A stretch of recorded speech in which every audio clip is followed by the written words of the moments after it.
Hola, ¿qué tal? Bueno, yo creo que antes de introducir digamos, una introducción al comentario de los libros, o del libro más bien dicho, de hoy día, quizás sería conveniente recordar que hay que vacunarse. Y a propósito de eso, uno se pregunta, bueno, ¿de dónde viene la palabra vacuna? Para empezar, la palabra vacuna viene del ganado vacuno, de las vacas. ¿Por qué razón? Porque un científico inglés llamado Edward Jenner, el año 1800, por allá por el- digo bien, por el año 1800, el 2 de junio del año 1800, se dio cuenta de que el virus, este de la viruela, eh, que que se había contaminado en las vacas, el resultado era mucho menor que en los seres humanos, era más leve, era más tenue. Entonces, él consideró importante, digamos, sacarle el virus a las vacas e inoculárselo a los hombres. Y eso significó, digamos, que los hombres se inmunizaran, los seres humanos quedaran inmunizados.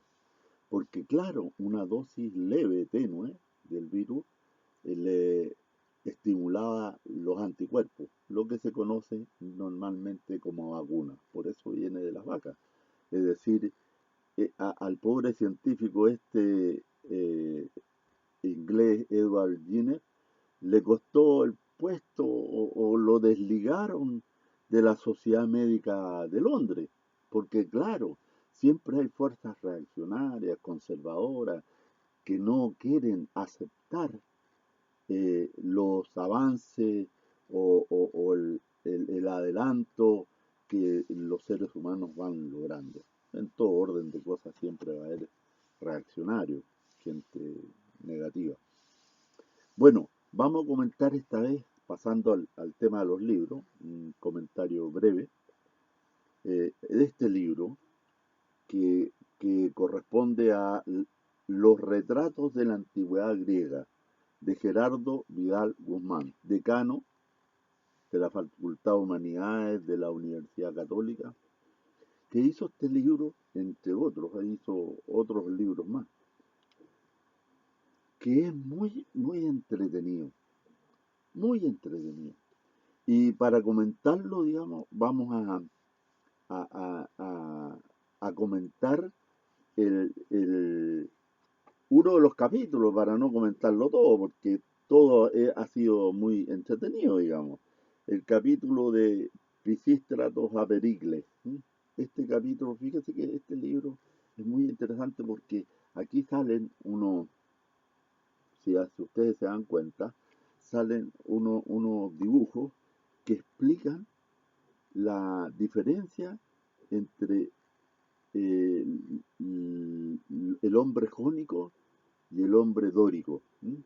Ustedes saben que la era dórica se dio, digamos, reflejada en las artes, ¿no? Y en las artes, claro, el arte dórico, aquí el hombre dórico, digamos, era eh, mucho más, eh, ¿cómo diría yo? A ver, mucho más adusto, ¿ah? Más directo. En cambio, el jónico era más, yo diría, adornaba mejor las cosas. Vamos a leer una parte, por ejemplo. Lo jónico tenía raíces que la emparentaban con los antiguos dueños de la península, dice. El lado jonio de Grecia representaba un tipo de hombre más refinado, intelectual, cultivado y creativo. Eso era. Frente a ellos, los dorios representaban otro tipo de hombre, disciplinado, austero y más dado a la guerra. Esa era la diferencia que se daba en ese tiempo en la civilización griega. ¿Ah? Ahora, él dice retratos de la antigüedad griega, retrato porque se refiere al hombre griego, porque él argumenta que el hombre era muy importante en Grecia. ¿Sí? A diferencia del resto de las civilizaciones, donde en Roma, por ejemplo, en Roma están siendo importantes también los hombres, la verdad es que lo más importante era la sociedad romana. Bueno, pero aquí, por ejemplo, el capítulo de la batalla de Maratón es interesante, porque aquí está el capítulo de la batalla de Maratón. La maratón se dice en las Olimpiadas que son de 42 kilómetros, ¿no es cierto? 40 kilómetros, y que un hombre, Filipides, habría corrido, ¿no es cierto?, 42 kilómetros y que al llegar se habría muerto. La verdad es que Heródoto tiene otra versión. Heródoto dice de que eh, Filipides, bueno, aquí hay tres nombres, Filipides, Fedípides, Fidípides. Este hombre en realidad fue enviado a Esparta, o sea, los jonios enviaron a Esparta, no a avisar que habían ganado, porque la batalla de Maratón, entre paréntesis, es una batalla muy importante, porque la gracia que tiene es que unos pocos hombres vencieron a una multitud de persas. Y esa batalla nadie pensó que los jonios iban a ganar precisamente con menos hombres, que eran de 1 a 3 la diferencia.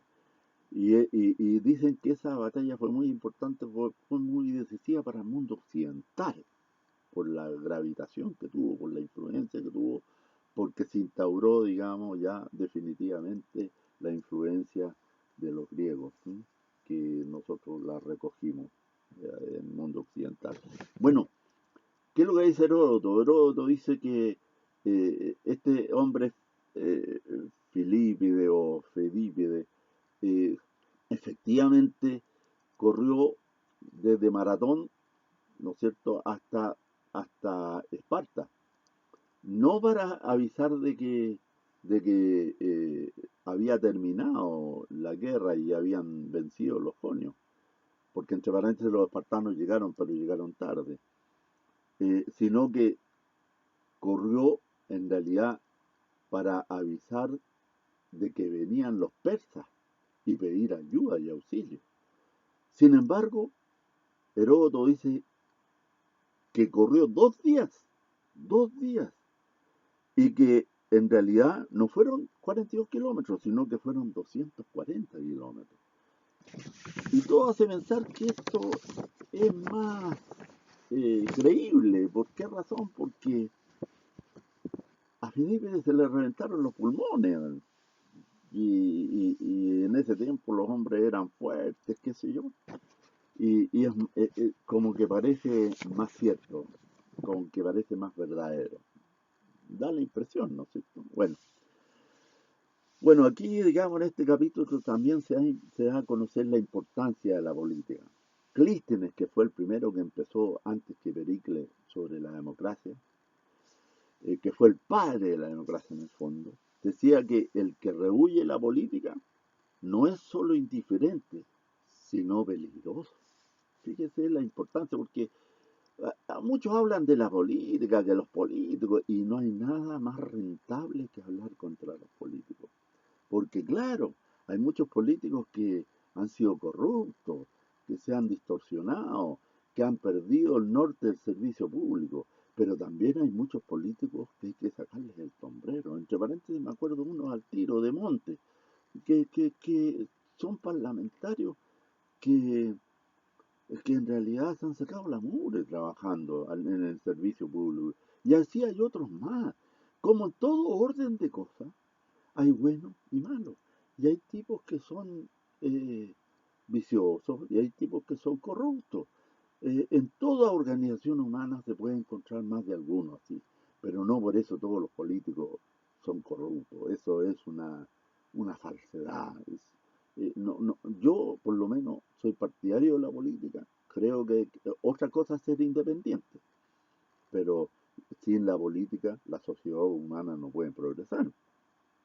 Han pasado tantos años, tantas décadas, tantos siglos, que el hombre se organizó a partir de los griegos en organizaciones que representaban o reflejaban y trasuntaban lo que era la organización política. Bueno, y entre ellas está la democracia que tuvo su auge en el gobierno de Pericles. Pericles era un hombre que tenía la cabeza en forma de pera, ¿eh?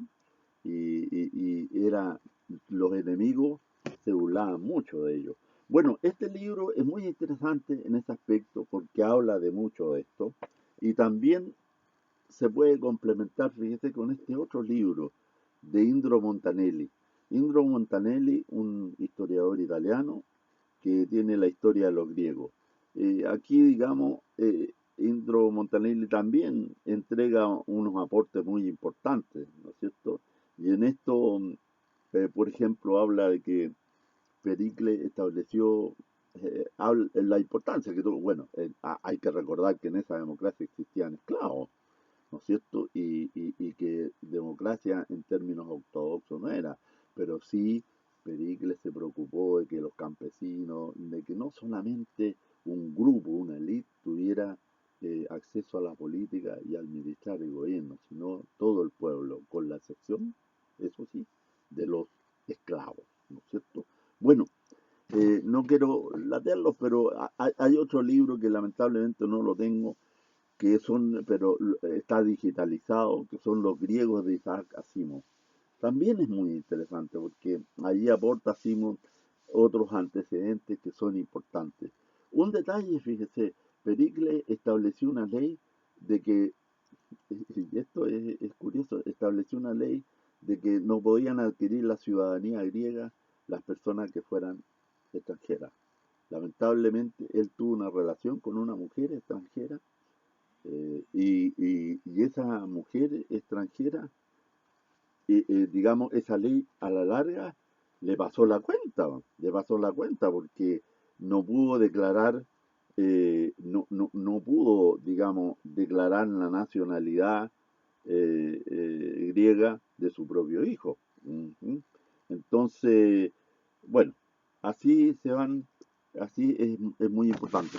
Bueno, este es un pincelazo, digamos, de lo que es el libro, ambos libros, porque el libro de Montanelli también es muy interesante, muy entretenido, pero hay que leerlo a veces de manera como, como leía yo, decía que había que leer, así hablaba Zaratustra, ¿m? De Nietzsche. De repente hay capítulos que hay que leerlos y hay que analizarlos, compararlos, como acabo de hacer yo con Asimov, con Indro Montanelli y con el profesor y decano Gerardo Vidal. Este libro de Gerardo Vidal está en la editorial universitaria. Búsquenlo si pueden, cómprenlo porque se van a entretener. Tiene cosas maravillosamente entretenidas, que es lo que uno busca a la larga, ¿ah?